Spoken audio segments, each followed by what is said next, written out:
নমস্কার বন্ধুরা, সোনালির সংসারে আপনাদের সকলকে স্বাগত। চলুন আজ বানাবো এঁচোড় চিংড়ি। এঁচোড় চিংড়ি বানানোর জন্য আমি এঁচোড়টাকে আগে কেটে একটা আলু দিয়ে সেদ্ধ করে রেখেছি।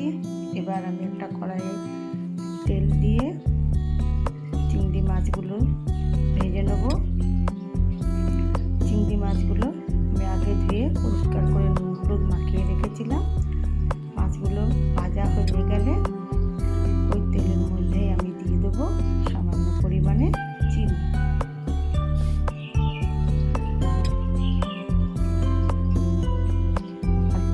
চিনিটা একটু লাল হয়ে এলে ফোড়নের জন্য দিয়ে দেবো তেজপাতা, একটা ছোট এলাচ, দু একটা লবঙ্গ। তেলটা একটু কম মনে হচ্ছিল, তাই আমি আবার একটু তেল দিয়ে দিলাম। এবার আমি কুচনো পেঁয়াজগুলো ভালো করে ভেজে নেব। পেঁয়াজটা বেশ লাল লাল করে ভাজা হয়ে গেলে আমি রসুন বাটাটা ভেজে নেব। রসুনটা ছিটকা ছিল বলে সামান্য পরিমাণ তেলে আমি হলুদ দিয়ে দিয়েছি।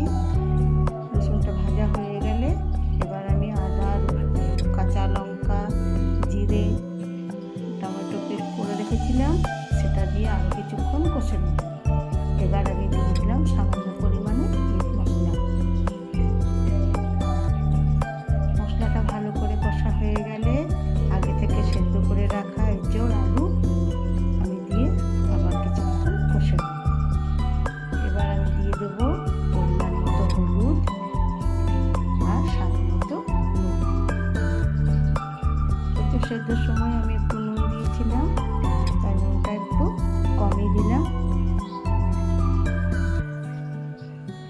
তারপর আমি দিয়ে দেবো আগে থেকে ভেজে রাখা চিংড়িগুলো। আরও বেশ কিছুক্ষণ ভালো করে কষে নেব।